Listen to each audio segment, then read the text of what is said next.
Everyone, this is the second part of budget. Let's have a quick recap of the first part. So budget 2021 was given on 1st February of this year. And as we know, finance minister always presents the budget. So our finance minister Nirmala Sitharaman presented the budget this year. The theme of the budget is Atmanirbhar Bharat. So what it means is India wants to be independent, or you can say self-dependent. It doesn't want to import many things from other country. And as we know, in the history of India, this was the first ever budget which was presented digitally. Here are the 6 pillars on which Union budget focused on. First one, health and well-being. As we know, during COVID we have suffered a lot. There were no beds, there were no oxygen cylinders. So health was the priority this time. Second, physical and financial capital and infrastructure. Third, inclusive development for aspirational India. Inclusive development, that means it should not be like that rich is getting richer and poor is getting poorer. All the classes should grow together. The upper class, middle class, lower class should go together hand in hand. Everyone should equally advance. Fourth is reinvigorating human capital. It's nothing but having strong human capital this time. Fifth, innovation and research and development. So in this, all the stipends come which government gives for doing PhD, for doing research. One is JRF, Junior Research Fellowship. And why does government give stipends? It gives stipends so that there can be new ideas, new creations, so that more people gets motivated to do research and something good comes out, because of which the whole economy or whole country grows together.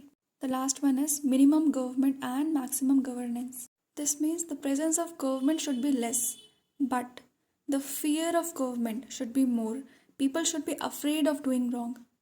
Now it is important to know from where the money comes from in India and where does the money gets applied to. This you can understand with an example. Let's suppose you have 1 rupee and you are converted it into paisa. So here we have 1 rupee. You can see the top part. It is showing from where does the money come from. You can see the bottom part. Where does the money gets used? Firstly, let's see where does the money come from. So as you can see, the maximum money comes from the borrowings and other liabilities. 20 paisa, or you can say 20% money comes from the borrowings and other liabilities. Now see, India has borrowed a lot. The maximum share is coming from borrowings. It's under debt, you have to understand. And the minimum percentage is coming from the customs, that is 4% or 4 paisa. So from the exam point of view, just remember the highest percentage from where the money is coming from and the lowest percentage from where the money is coming from. So as we read, highest is coming from the borrowings and liability, that is 20%. After that is 18%, which is coming from corporate tax and GST and other taxes. See, people say there should not be taxes, but government is getting major part of rupees from taxes only. So 18% is coming from corporate tax and GST and other taxes. What is the corporate tax? The big companies has to pay taxes according to the profit they have earned. That is the corporate tax. Next is 17%, 17 paisa, which is coming from income tax. Then we are getting 10% from non-tax revenue. We are getting 7% or 7 paisa from union excise duties and 6%, 6 paisa from non-debt capital receipts. And the lowest we discussed, 4% is coming from the custom. So just now we saw from where the money comes from in our country.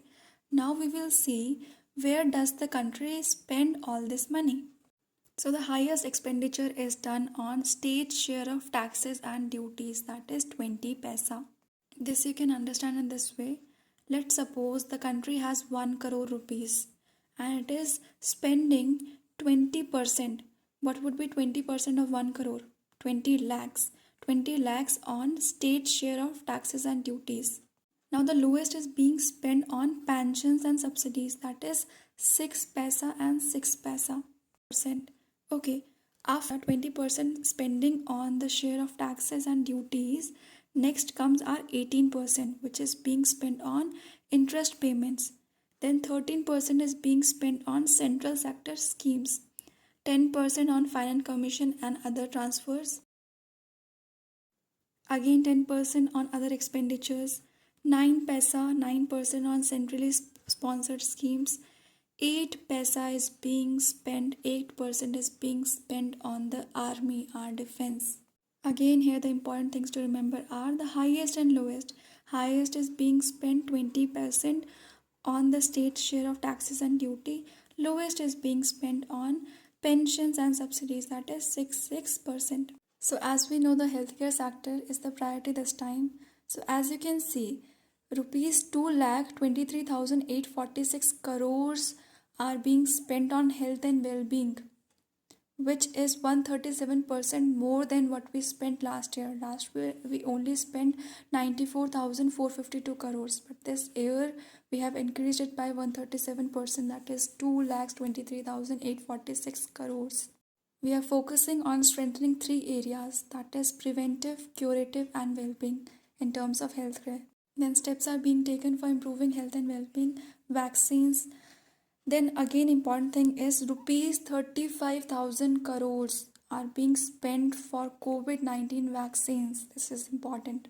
Made in India pneumococcal vaccine to be rolled out across the country from present 5 states to avert 50,000 child deaths annually. So this vaccine is being supplied all over the country to avoid 50,000 child deaths. So under this healthcare, there is one scheme launched which is Atmanirbhar Swasth Bharat Yojana, under which 64,180 crores are being allocated. This scheme is a new centrally sponsored scheme to be launched in addition to NHM. Now let's talk about the main interventions under the Prime Minister's Atmanirbhar Swasth Bharat Yojana. First of all, just remember the scheme's name. It is important. Prime Minister Atmanirbhar Swasth Bharat Yojana. So under this, 17,788 rural and 11,024 urban health and wellness centers are to be opened. 4 regional national institutes for virology is also to be opened. 15 health emergency operation centers and 2 mobile hospitals. Integrated public health labs in all districts and 3,382 block positive health units in 11 states. And also critical care hospitals blocks in 602 districts and 12 central institutions are to be opened. Next is nutrition. Under nutrition, this mission came, just remember this name, Mission Poshan 2.0. This is important, Mission Poshan 2.0, to be launched to strengthen nutritional content delivery, outreach and outcome. As we know, so many children in India die out of malnutrition. So this was really important. Merging the supplementary nutrition program and the Poshan Abhiyan. Again, there is one more important mission, that is Jal Jeevan Mission. So under this, piped water supply to all rural households by 2024. Under this scheme, there should be piped water supply to all the rural households by the year 2024. Then integrated demand and supply side management at local level. Coverage with other central and state government schemes. Creation of local infrastructure and reuse of wastewater in agriculture. So the reuse of water will be done in agriculture. Next is clean air. As we know, there is so much population occurring these days. So rupees 2,217 crores were allocated to tackle with the problem of air pollution. These 2,217 crores were allocated for 42 urban centers with a million plus population.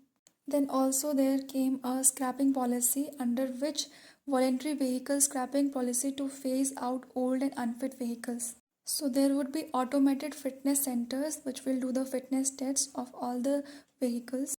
So if it is a personal vehicle, it must be scrapped after 20 years, and if it is a commercial vehicle, it must be scrapped after 15 years. Next is textiles.